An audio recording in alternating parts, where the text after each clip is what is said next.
example 3 in section 5.2 talks about the product property of radicals and the quotient property of radicals.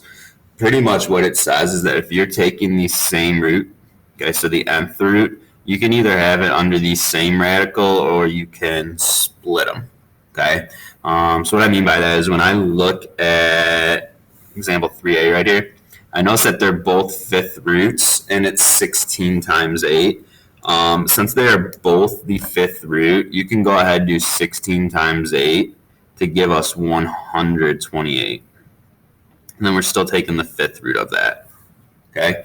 And just like we mentioned in example 2, you want to try to simplify these or reduce it as far as possible. So we have to take out all the perfect fifth roots in this scenario.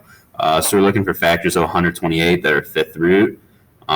Turns out that 32, I believe it's 32. Yeah, it's 32 is a perfect fifth root.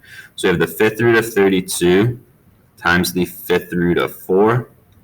32 times 4 is 128, so that makes this legal. The fifth root of 32 is 2. And then we're just left with the fifth root of 4 on the end. Okay, so that's 3a. B is the opposite, so instead of a product, we have a quotient, but it's the same concept. Okay, when you are taking the same root of two different radicands, and you have a quotient going on, you can just make it one big one. So I got the cube root of each of these. 16 divided by 2 leaves me with 8. So we have the cube root of 8m. And then right away, you should know the cube root of 8 is 2.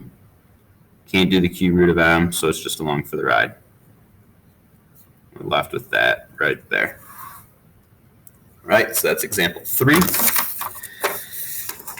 And then example 4, adding or subtracting. This is much, it's just like terms, okay? So up until this point, like adding x's, y's, you find your like terms. This time you're looking at the radicals, okay? Are they like? So I have the square root of 2, square root of 2. They're like.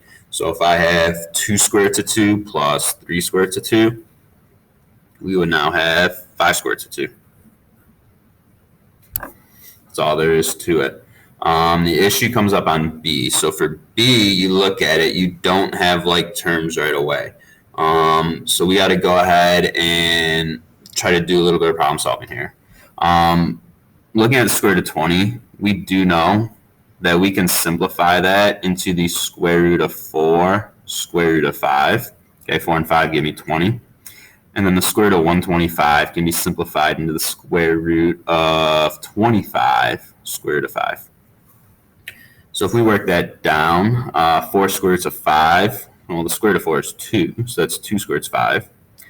And then square root of 25 is 5, so we're left with 5 square roots of 5. From there, do the subtraction. They're like terms because they both have the same radical, so 2 minus 5 would give us negative 3 square roots of 5. And that is it for section 5.2.